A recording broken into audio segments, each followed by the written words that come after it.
தமிழக வெற்றிக் கழகம் சமூக வலைதளங்களில் பல பொய்யான தகவல்களை பரப்பி வருவதாக தி ஹிந்து ஊடக நிறுவனம் ஆதாரத்துடன் விமர்சித்துள்ளது. 25க்கும் மேற்பட்ட தலித் வேட்பாளர்கள் பொது தொகுதியில் போட்டியிட்டு வெற்றி பெற்றதாக தகவல்கள் பரவின. ஆனால் சங்கராபுரம் பொது தொகுதியில் மட்டுமே தவிக சார்பில் தலித் வேட்பாளர் நிறுத்தப்பட்டதாகவும் அவரும் தேர்தல் முடிவில் 3ஆம் இடமே பிடித்துள்ளார் என்றும் தி ஹிந்து நிறுவனம் அம்பலப்படுத்தியிருக்கிறது. தலைமையாளர் ஆட்டோ ஓட்டுநர் போன்றோர் எம்எல்ஏ ஆகியிருப்பதாகவும் செய்தி பரப்பப்பட்டது. கூடவே தவிக வேட்பாளர்களில் பெரும்பாலானோர் பட்டப்படிப்பு முதல் PhD வரை படித்துள்ளதாகவும் தகவல்கள் வெளியாகின. இதுவும் உண்மையில்லை என்பது தவிக வேட்பாளர்களின் வேட்புமனுக்கள் மூலமே தெரியவந்துள்ளது.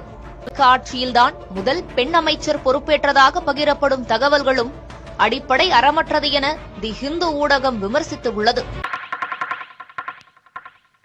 விஜயின் முதல்வர் இருக்கையில் வெள்ளை டவல் இல்லை என்பது ஏற்கனவே கருணாநிதி, ஜெயலலிதா ஆகியோர் கடைபிடித்த நடைமுறைதான் என்பதையும் ஹிந்து ஊடகம் சுட்டிக்காட்டியுள்ளது.